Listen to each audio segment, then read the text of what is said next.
नमस्कार साथियों। आज हम देखेंगे क्लास 9th की साइंस और उसका चैप्टर है टिश्यू। टिश्यू वर्ड आपने बहुत बार सुना होगा। छोटी क्लासों में आपने सुना होगा सेल, जिसको कोशिका कहते हैं, और cell is the smallest structural and functional unit of our body.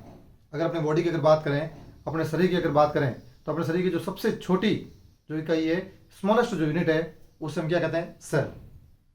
तो सेल तो आपने पहले खूब पढ़ा है, सेल की स्ट्रक्चर भी पढ़ी होगी, लेकिन आज हम पढ़ेंगे टिश्यू। टिश्यू क्या होते हैं?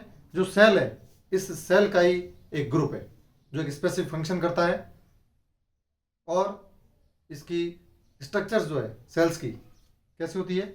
सिमिलर होती है मोस्टली। तो देखते हैं, चलो क्या है इस चैप्टर के अंदर।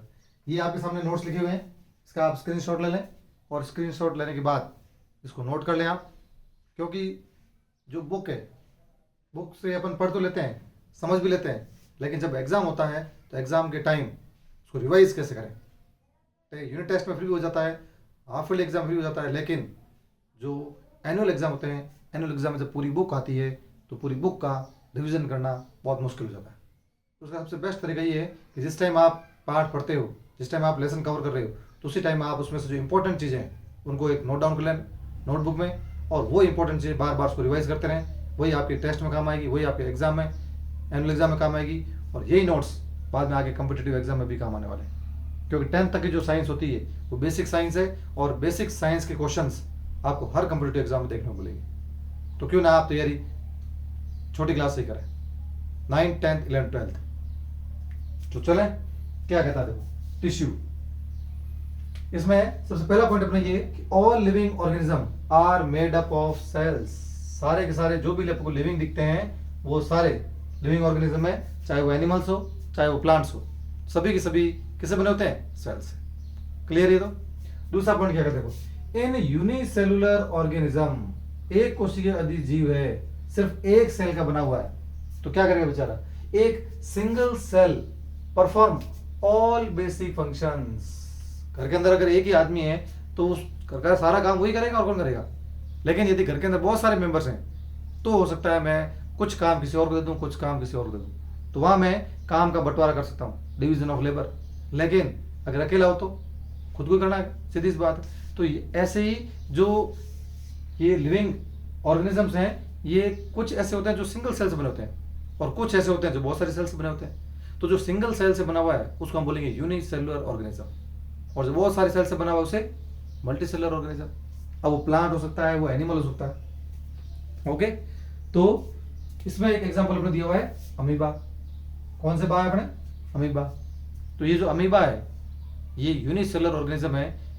तो जो भी फंक्शंस हैं, चाहे वो रेस्पिरेशन हो, चाहे वो एक्सक्रीशन हो, चाहे वो सर्कुलेशन हो, सारा का सारा काम इस बेचारी एक सेल को करना पड़ता है। ठीक है, तो जो यूनिसेलुलर ऑर्गेनिज्म होते हैं, सिंगल सेल क्या करती है? सारे बेसिक फंक्शंस ये खुद ही करती है। एग्जाम्पल आपको बता दिया अमीबा, और भी कई एग्जाम्पल है, पैरामीशियम भी है।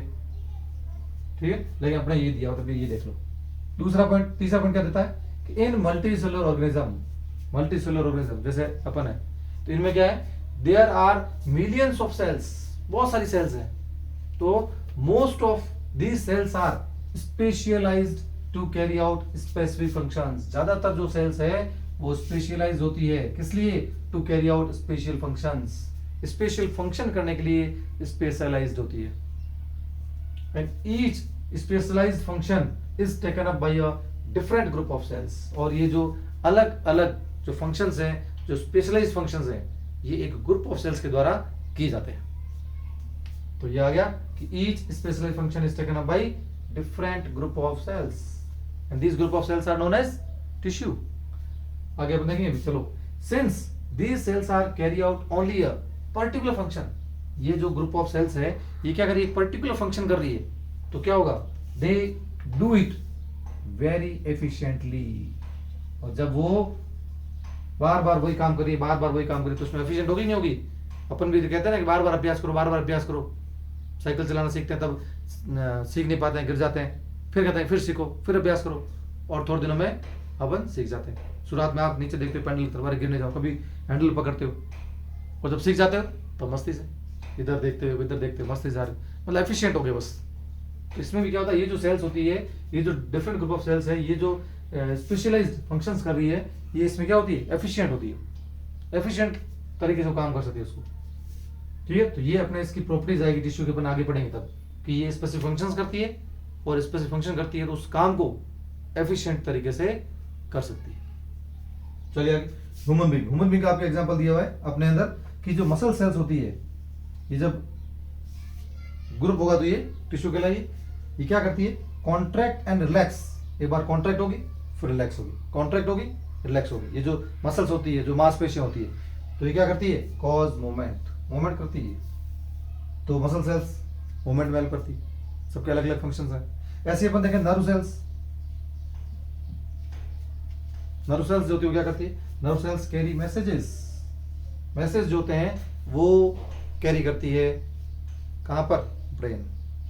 जैसे देखते हैं अपन कोई भी चीज जैसे उठानी, मुझे पेन उठाना है, तो पहले ये मैसेज जाएगा कि भी इस पेन को उठाना है, इसको हाथ को मैसेज देगी, और ये हाथ क्या करेगा, उसको पेन को पकड़ के उठा देगा। ऐसे ही ब्लड, ब्लड सेल्स होती है, ब्लड जो टिश्यू है, flows to transport oxygen, oxygen transport का काम करता है, फूड ट्रांसपोर्ट का काम करता है, हार्मोन्स को भी ट्रांसपोर्ट करता है, और वेस्ट मटेरियल्स हैं इनको भी ट्रांसपोर्ट करने का काम, ये सारा काम किसका है, ब्लड का। तो ये कुछ एग्जांपल बताएं कि ह्यूमन बॉडी जो है, ह्यूमन बॉडी के अंदर ये अलग अलग प्रकार की सेल्स हैं, और ये सेल्स मिलकर टिश्यू बनाएगी, और ये टिश्यू जो है एक स्पेसिफिक फंक्शंस करती है। जैसे इसने बता दिया कि मसल सेल्स है तो मूवमेंट करती है, नर्व सेल्स है तो मैसेज को कैरी करती है, और ब्लड है तो ये ऑक्सीजन, फूड, हार्मोन और जो वेस्ट मटेरियल्स हैं उनको एक पार्ट से दूसरे पार्ट की तरफ ट्रांसपोर्ट करती है। क्लियर? तो ये आज के अपने कुछ पॉइंट्स हो गए। इन पॉइंट्स को आप लिख लें, याद कर लें, समझ लें। कोई इसमें डाउट आता है तो आप कमेंट बॉक्स में लिखिए, आपको इसका जरूर जवाब मिलेगा। बहुत मस्ती से पढ़िए आप। साइंस भी बहुत सिंपल सब्जेक्ट है, इतना कोई टफ नहीं है। आप उसको आराम से डायग्राम से और उसको समझ समझ के, अपने बॉडी का ही बातें हो रही है, अपने आसपास की बातें हो रही है, तो उसको थोड़ा महसूस कीजिए, तो आराम से ये समझ में आती जाएगी और याद भी होती जाएगी। ठीक है, अगली वीडियो में मिलते हैं इसके आगे का, तब तक पढ़ते रहिए, मस्त रहिए। Best of luck.